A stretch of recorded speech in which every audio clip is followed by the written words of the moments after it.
Shalom, selamat pagi saudara. Bagaimana kabar saudara pagi hari ini? Senang sekali dapat menjumpai Bapak Ibu Saudara sekalian dalam renungan pagi Spiritual Life. Bapak Ibu Saudara, pagi hari ini kita akan kembali merenungkan firman Tuhan yang diambil dari kitab Kisah Para Rasul, pasal yang kedua, ayat yang ke-14 sampai 40. Saya akan bacakan bagian perikop firman Tuhan ini bagi kita semua. Demikian firman Tuhan, ayat 14 sampai 40. Maka bangkitlah Petrus berdiri dengan ke-11 rasul itu, dan dengan suara nyaring ia berkata kepada mereka, "Hai kamu orang Yahudi dan kamu semua yang tinggal di Yerusalem, ketahuilah dan camkanlah perkataanku ini. Orang-orang ini tidak mabuk seperti yang kamu sangka, karena hari baru pukul 9. Tetapi itulah yang difirmankan Allah dengan perantaraan Nabi Yoel. Akan terjadi pada hari-hari terakhir, demikianlah firman Allah, bahwa aku akan mencurahkan rohku ke atas semua manusia. Maka anak-anakmu laki-laki dan perempuan akan bernubuat, dan teruna-terunamu akan mendapat penglihatan-penglihatan, dan orang-orangmu yang tua akan mendapat mimpi. Juga ke atas hamba-hambaku laki-laki dan perempuan akan kucurahkan rohku pada hari-hari itu, dan mereka akan bernubuat. Dan aku akan mengadakan mukjizat-mukjizat di atas, di langit, dan tanda-tanda di bawah, di bumi, darah dan api dan gumpalan-gumpalan asap. Matahari akan berubah menjadi gelap gulita, dan bulan menjadi darah sebelum datangnya hari Tuhan, hari yang besar dan mulia itu. Dan barang siapa yang berseru kepada nama Tuhan akan diselamatkan. Hai orang Israel, dengarlah perkataan ini. Yang aku maksudkan ialah Yesus dari Nazaret, seorang yang telah ditentukan Allah dan yang dinyatakan kepadamu dengan kekuatan-kekuatan dan mukjizat-mukjizat dan tanda-tanda yang dilakukan oleh Allah dengan perantaraan Dia di tengah-tengah kamu seperti yang kamu tahu. Dia yang diserahkan Allah menurut maksud dan rencananya telah kamu salibkan dan kamu bunuh oleh tangan bangsa-bangsa durhaka. Tetapi Allah membangkitkan dia dengan melepaskan dia dari sengsara maut, karena tidak mungkin ia tetap berada dalam kuasa maut itu. Sebab Daud berkata tentang dia, "Aku senantiasa memandang kepada Tuhan, karena ia berdiri di sebelah kananku, aku tidak goyah. Sebab itu hatiku bersuka cita dan jiwaku bersorak-sorak, bahkan tubuhku akan diam dengan tentram. Sebab engkau tidak menyerahkan aku kepada dunia orang mati, dan tidak membiarkan orang kudusmu melihat kebinasaan. Engkau memberitahukan kepadaku jalan kehidupan, engkau akan melimpahi aku dengan sukacita di hadapanmu." Saudara-saudara, aku boleh berkata-kata dengan terus terang kepadamu tentang Daud, bapa bangsa kita. Ia telah mati dan dikubur, dan kuburannya masih ada pada kita sampai hari ini. Tetapi ia adalah seorang nabi, dan ia tahu bahwa Allah telah berjanji kepadanya dengan mengangkat sumpah bahwa ia akan mendudukan seorang dari keturunan Daud sendiri di atas tahtanya. Karena itu ia telah melihat ke depan dan telah berbicara tentang kebangkitan Mesias, ketika ia mengatakan bahwa dia tidak ditinggalkan di dalam dunia orang mati dan bahwa dagingnya tidak mengalami kebinasaan. Yesus inilah yang dibangkitkan Allah, dan tentang hal itu kami semua adalah saksi.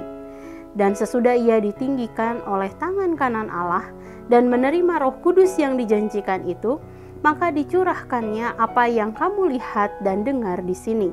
Sebab bukan Daud yang naik ke surga, malahan Daud sendiri berkata, "Tuhan telah berfirman kepada Tuanku, duduklah di sebelah kananku, sampai kubuat musuh-musuhmu menjadi tumpuan kakimu." Jadi seluruh kaum Israel harus tahu dengan pasti bahwa Allah telah membuat Yesus yang kamu salibkan itu menjadi Tuhan dan Kristus. Ketika mereka mendengar hal itu, hati mereka menjadi sangat terharu. Lalu mereka bertanya kepada Petrus dan rasul-rasul yang lain, "Apakah yang harus kami perbuat, saudara-saudara?" Jawab Petrus kepada mereka, "Bertobatlah dan hendaklah kamu masing-masing memberi dirimu dibaptis dalam nama Yesus Kristus untuk pengampunan dosamu. Maka kamu akan menerima karunia Roh Kudus. Sebab Bagi kamulah janji itu, dan bagi anak-anakmu, dan bagi orang-orang yang masih jauh, yaitu sebanyak yang akan dipanggil oleh Tuhan Allah kita. Dan dengan banyak perkataan lain lagi, ia memberi suatu kesaksian yang sungguh-sungguh, dan ia mengecam dan menasihati mereka. Katanya, berilah dirimu diselamatkan dari angkatan yang jahat ini. Dan renungan pada pagi hari ini berjudul Khotbah Petrus. Bapak Ibu Saudara sekalian, pada saat Pentakosta, para murid mulai berbahasa dalam bahasa-bahasa lain, dan semua orang menganggap mereka mabuk karena anggur. Petrus kemudian berdiri dan mulai berkhotbah dalam bahasa yang dimengerti oleh mereka dan menyatakan bahwa para murid sebenarnya tidak sedang mabuk, melainkan dipenuhi oleh Roh Kudus. Roh yang dijanjikan untuk dicurahkan sebagai penolong dan penghibur. Ayat ini dapat kita lihat di dalam Yohanes 14 ayat 15 sampai 31. Khotbah Petrus ini dibagi menjadi 3 bagian. Bagian pertama berisi pernyataan Petrus bahwa pada saat Pentakosta, nubuatan Nabi Yoel tentang janji Allah atas pencurahan Roh Kudus telah digenapi. Hal ini dapat kita lihat di dalam kitab Yoel 2 ayat 28 sampai 32. Lalu pada bagian yang kedua dari khotbah Petrus, dia menegaskan bahwa Yesus yang telah mati bangkit dan kemudian naik ke surga. Dan Yesus tersebut adalah Tuhan yang menyelamatkan manusia berdosa dari hukuman yang kekal. Hal ini dapat kita lihat di dalam Kisah Para Rasul 2 ayat 22 sampai 36. Lalu bagian yang terakhir atau bagian yang ketiga dari khotbah Petrus merupakan undangan Allah kepada semua manusia untuk datang kepadanya, bertobat, dibaptis, dan menerima pengampunan dosa. Saudara, melalui khotbah Petrus ini kita dapat mengetahui bahwa anugerah Allah atas kita tidak berhenti setelah Yesus naik ke surga.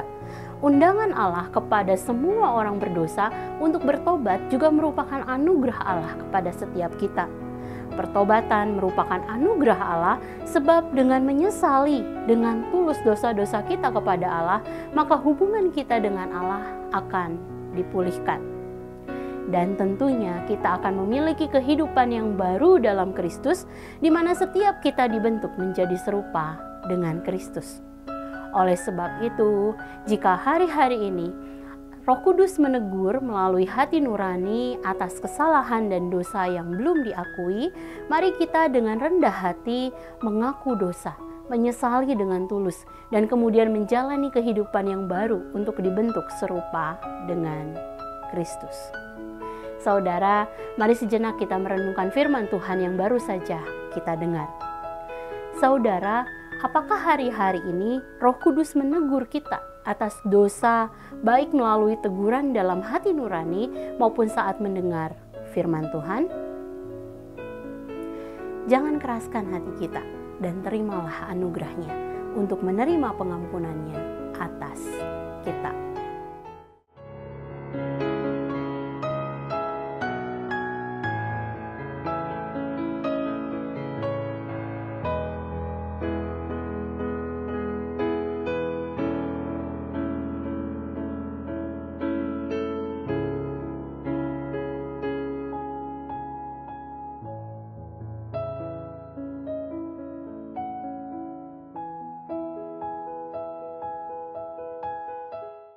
Demikian firman Tuhan hari ini. Mari kita berdoa. Tuhan, terima kasih satu hari Allah tambahkan dalam kehidupan kami. Mari Tuhan, jika Engkau temukan kami masih berkeras hati Tuhan untuk ditegur tentang dosa, tentang sikap kami yang tidak berkenan di hadapan-Mu, mari saat ini kami minta Roh Kudus melembutkan hati setiap kami, sehingga kami bisa menyadari akan kesalahan dan dosa kami. Kami meminta ampun sama Engkau Tuhan, dan kami terus berproses Tuhan untuk menjadi serupa dengan Kristus. Kami tahu bahwa kami manusia yang lemah Tuhan, kami manusia yang seringkali Tuhan dapat mengeraskan hati, dapat menjadi bebal Tuhan terhadap teguran-teguran-Mu Tuhan. Oleh karena itu mari pada pagi hari ini Tuhan, kami meminta Engkau Tuhan untuk sungguh melembutkan hati setiap kami. sehingga setiap firman yang kami dengar itu terus bisa membangun iman kami dan menolong kami di dalam proses pembentukan kami untuk menjadi serupa dengan Engkau. Terima kasih untuk firman-Mu yang menyegarkan pada pagi hari ini, dan kami serahkan Tuhan sepanjang hari ini ke dalam tangan kasih-Mu. Segala aktivitas yang kami kerjakan, kami tahu Allah akan menolong kami di dalam segala hal. Terima kasih Bapa. Dalam nama-Mu Tuhan Yesus kami berdoa dan mengucap syukur. Haleluya. Amin. Selamat pagi saudara, selamat menjalani hari bersama dengan Tuhan. Tuhan Yesus memberkati.